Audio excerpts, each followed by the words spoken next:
Hey guys, this is Ryan Potok, Tea Time Investor. I am here today interviewing Tyler Halfhill. He is an amazing investor. Him and I started with a very similar journey. We met, what was it, a couple years ago, 3 years ago? Yeah, coming up on 3 years now. It's crazy. Time does fly. And, I feel like we've always were good where no matter where we were in our stages, we always had similar passion, similar drive. And it's always, it's grown since then. So I definitely wanted to interview you, have everybody understand your story, where you're at, where you've been, all that kind of stuff. So yeah, us jump on in here. So I guess just tell us a little bit about yourself, where you're from, where your current job is, and all that kind of stuff. Yeah. Thanks for the introduction, Ryan. Yeah, it's been great few years getting to know you and keep in touch. We met at a conference a few years ago, which was really great. And since then, I remember then you were just getting started with your real estate journey, and I was just about to start mine as well. And we've been pretty much like lockstep since then. You've been doing your investing, and I've been right there with you. But myself, I am Tyler Halfhill. I live in the Pittsburgh area. Most of my investing right now is focused in Pittsburgh. I was living in York, PA for when I started, and I have a duplex there. Um, my current job, I'm working as a pharmacist for my W-2 job. I'm working toward the goal of passive income to take over the W-2 and live financially free, but still working on that. Still have my W-2, still working 40 hours a week, but spending my weekends and evenings and free time grinding the second job essentially, which is real estate investing. But hopefully one day can get to the point where it's financial Nice. freedom. So Okay. Now, what made you go into your W-2 passion of being a pharmacist? Was there a specific reason, or you just kind of fell into it? yeah, well, back in the day in high school, I was interested in chemistry, and I really wanted to, I guess, find a job that could, I guess, use those skills for that I enjoyed, chemistry, but a lot of the jobs for chemistry was just going to be working in a lab, and I was a little more social than that. I love the social interaction, and so I was able to find pharmacy, which is kind of a good mix where I can interact with the public, but also still use my um, social skills and my chemistry background. And also, it pays a lot better than a lot of the lab jobs do, Okay. which I've been able to leverage that salary into eventually into real estate investing. That was not my plan at the time. Whenever I was like going into pharmacy, I wasn't planning on doing investing then, but yeah, it's worked out great as a good leverage tool to do my financial investing with real estate. Okay. Yeah, chemistry for me was not my strong suit. I liked math. I just, you know, I guess it all depends on the teacher that is teaching these subject. One class Yeah. was good, the next class was bad. So, Well, uh, yeah, you're an engineer, if I'm not mistaken. yep, And that yep. was, again, mine, not my cup of tea. I mean, I can handle some math, but you have to be a pharmacist. But, once you start getting into like calculus and stuff, I was like, oh, okay, that's enough. Oh yeah. So before we go into some other questions here, I guess where are you with a screenshot currently in the real estate journey? Like where you are now, then we'll kind of backtrack a little bit. Great, yeah. So right now has been I own a duplex. How I mentioned that earlier. I currently own one duplex, and I am have bought another property that I'm essentially doing like a live-in flip, and this is it right now. And I'm planning on turning this into an awesome Airbnb right off of the awesome Mount Washington view in Pittsburgh. If anybody's familiar with with Pittsburgh, you would know the view of Mount Washington. And I've got a really great property here, really close to it. Essentially, just like got it like an owner occupied loan, so I didn't have to do much money down, and been fixing it up. And so that's my current projects. So right now, those are the two properties that I own. But I'm hoping to be able to use this property in the cash flow that I was able to soon generate from it to leverage into faster growth in the next year or two. So Okay. Now, with Airbnb, was that something that you were always interested in, or did you just kind of see the opportunity and jump into that? a little bit of both. It is definitely attractive that you can, I guess, get more for your property with Airbnb. There's opportunity for greater income production, but it is more work for sure. So that's one thing to note. But in another sense, though, one thing that you kind of have to have a mindset change when you're doing Airbnb, it's more like running a business than it is just a passive income stream.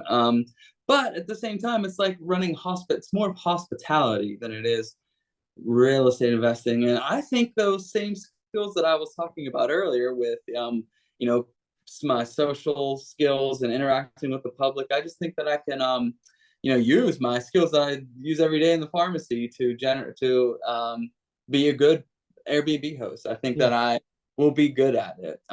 So to be determined because I'm still in the process of getting this place ready. But I'm not intimidated by that aspect of it. I think that part will be fun, Yeah. actually. And I think there's a lot of skills that, a lot of people, if they want to jump out of their W-2 into full-time real estate or vice versa, like, they think it's a cut the strings, jump in, change your trades from day to day, but there's a lot of things that have a lot of overlap. Mhm. Like Yeah, you're just discovering in your current job all these things that actually play really well with the Airbnb stuff, and it's good that you're able to utilize that and kind of leverage your abilities, so you're not starting from ground zero again with something different. yeah, So absolutely. You okay. can find those opportunities with any job, I think. You just have to reset your mind. Yeah, exactly. So okay, so then tell us how exactly you got started in real estate, because a lot of us, it's always something you hear about, you want to get started in real estate, but it's like it seems like a really far-fetched goal. How'd you get started overall? This is a really fun question because I remember this was maybe our first conversation, you and I, when we met at the real estate conference. It was my first conference that I have ever been to. I had just read Rich Dad Poor Dad, like right before then. And to me, that was the thing that changed my mindset.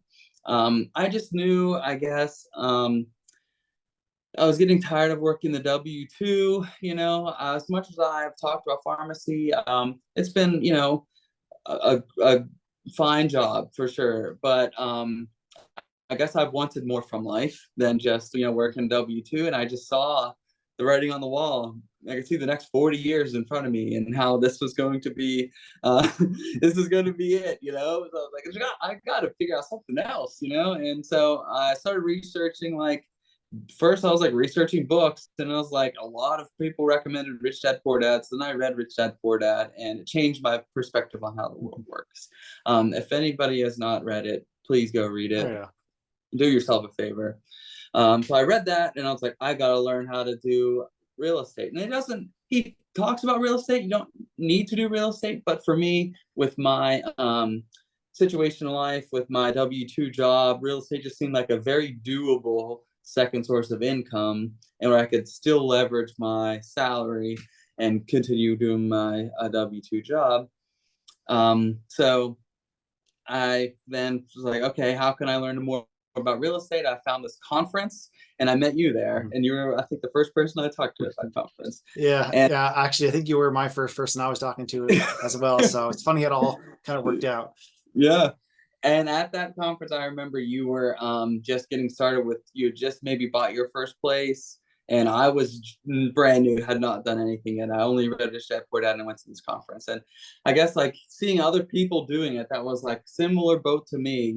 Go out there and go to conferences and meet other people who are like in similar shoes as you, and you can find inspiration. Mhm. And I realized, it's not that hard. You can go and get your own place and just get your first one under your belt, and then the frightening, the anxiety gets relieved, and you realize, okay, like it's so doable. So I guess that's how I stumbled into real estate. And then I got my first place not long after that conference. My duplex, I did it as a house hack, which I highly recommend people looking into house hacking. I could talk more about that. I really am a big fan of house Yeah. hacking. Um, Yeah, if you could actually just quickly explain that. I know that, we might have other conversations later on our interview series, but just explain what a house hack is briefly for someone who's brand new to all this. Absolutely. So house hacking gives you an opportunity to buy a property. You're going to want to do something that's going to have more than one unit, duplex minimum, so that you can have another tenant that's going to be paying towards your rent. You might not necessarily cash flow with a house hack. That's one thing to keep in mind, to set expectations. Um, the way to think about a house hack is you're going to be paying to live no matter what. You're going to have some mortgage or some rent on an apartment. Say that's $1,000 a month. But if you can get a duplex where you can have a mortgage that's $1,000 a month, but you also have another unit and that tenant pays $1,200 a month to live, because generally speaking, rents are more expensive than mortgages. Now they are paying for your mortgage and you get to essentially live for free. And you could either spend that money that you were going to pay towards your mortgage and, buy shoes and stuff. Or you could say, you know what, I'm going to pocket that extra $800 every month. And in a year, I'm going to have almost another $10,000 that I could put down towards another house hack. You know, And I was then it snowballs. I was gonna say I was smiling because as soon as you're like, oh, now you don't have to pay your mortgage, you can start saving. I'm thinking, or buy real estate, and then you just said, Exactly. Leverage it, snowball uh, it, put it back into your business. And so then after a few years, you can, have a few properties.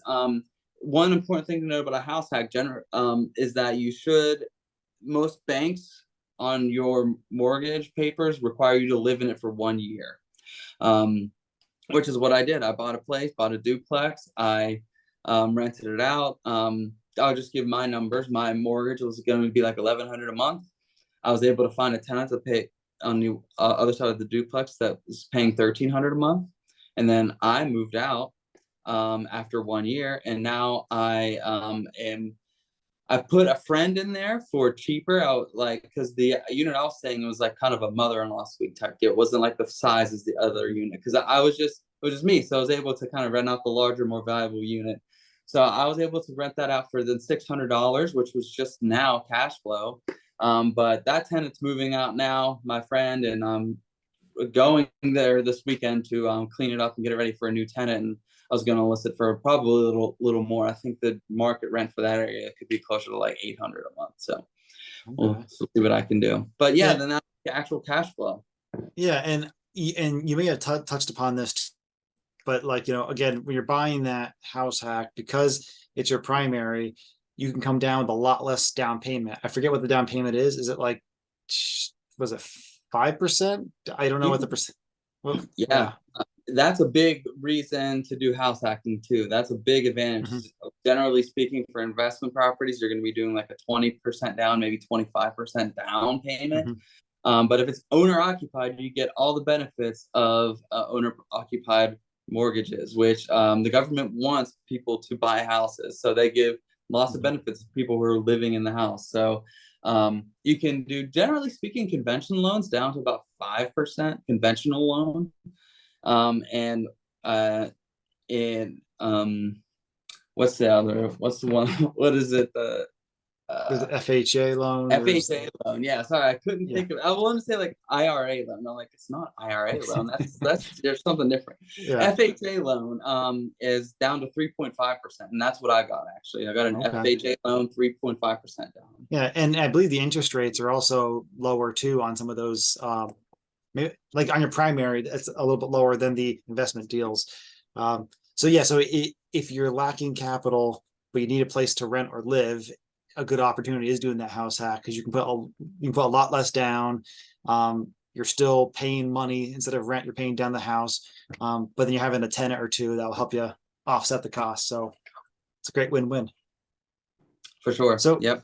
So what's so far, what are some challenges that you've experienced with the investing? And what are some, I guess, easy solutions that at first it seemed really difficult, but then once you started doing it, like, oh wow, it's actually not that big of a deal.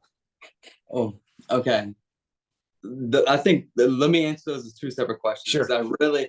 I really have two good answers, one for each. So I guess the challenges first is I've always heard that if you, I guess, like can find a good deal, the money will come. Just get out Mhm. there and get your hands dirty.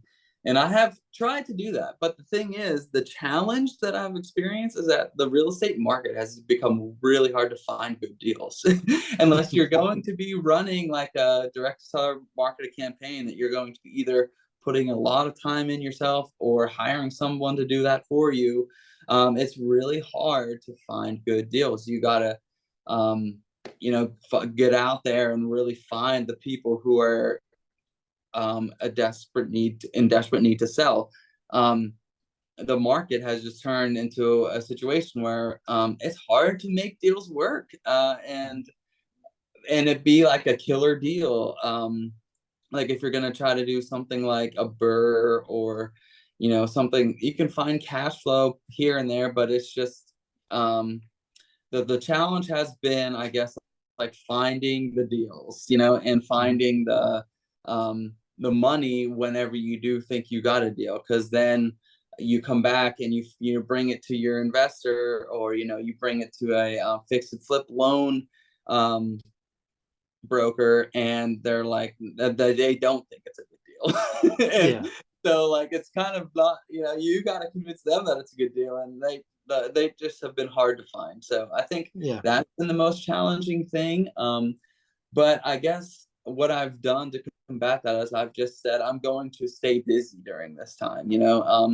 So instead of kind of bashing my head against the wall, like and kind of getting nowhere, I kind of focused on I bought this place, which is kind of, it needed some work, but it's a house that has good bones and a great location in Pittsburgh. And I said, I'm gonna, I guess, get in here and fix it up and do the renovations. Mhm. Which kind of leads me to the limiting beliefs question. This is answering the second question Mhm. now, is what are some limiting beliefs that um, I was able to, I guess, like overcome? And it was that you can do a lot of renovations yourself. Let me tell you, I am someone who knew nothing. I knew nothing more than how to change a light bulb last year this time, and I bought this place. And I said, I'm going to learn. I'm going to learn because what I have figured out is that your money goes a lot farther when you can do it yourself. Mhm. The what you're paying for when you're doing rehabs is the labor, really. It's mostly the labor. I mean, um, plumbing, you should hire out, get a professional for plumbing, and electrical work, you should get a professional for electrical work. Pretty much everything else you can do. Um, and what I've learned is I've been watching like now these HGTV shows with my girlfriend, and I just had this conversation with her. Like they say, oh, it's going to be $15,000 to fix up this bathroom, and I'm just thinking to myself, like, where does that number come from? Because I just did a bathroom myself. I did the whole thing myself. Mhm. The bathroom already existed, so there was like I didn't have to run plumbing to it or anything, but I tore out the floors, tore out the toilet, redid the whole tub, redid the sink, redid the floors, redid the walls, framed the closet, and the whole cost was $1,700. Wow. When you're just buying materials, materials aren't that bad. It's like, but if you pay for someone to do that, you're probably going to be paying close to $10,000. Your Yeah. money goes way further if you can do it yourself. And every single one of those things, that's the limiting beliefs. You think like, I don't know how to do that. That's not something I know how to do, and that's not something I knew how to do. But when you break it down piece by piece, it's like, okay, like what do you need to do to lay floors? Okay, you just like maybe put cement poured down.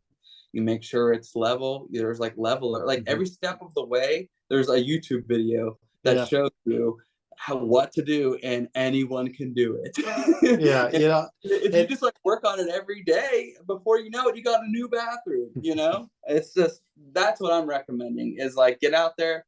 I think that's how you have an advantage right now Mhm. is learning to do things in the knowledge that I've gained by doing that. Yeah. I know much things cost now, because I've bought the things myself. So Yeah. Yeah, and I think YouTube is definitely very powerful. There's so many times where like I might forget something and I'm trying to figure out how to do something with the car or even like with real estate, and I'm like, oh wait a minute, I can just YouTube how to do this, and there's a bunch of videos on like how to do that. So Not um, rocket science. Yeah. yeah, yeah, definitely not.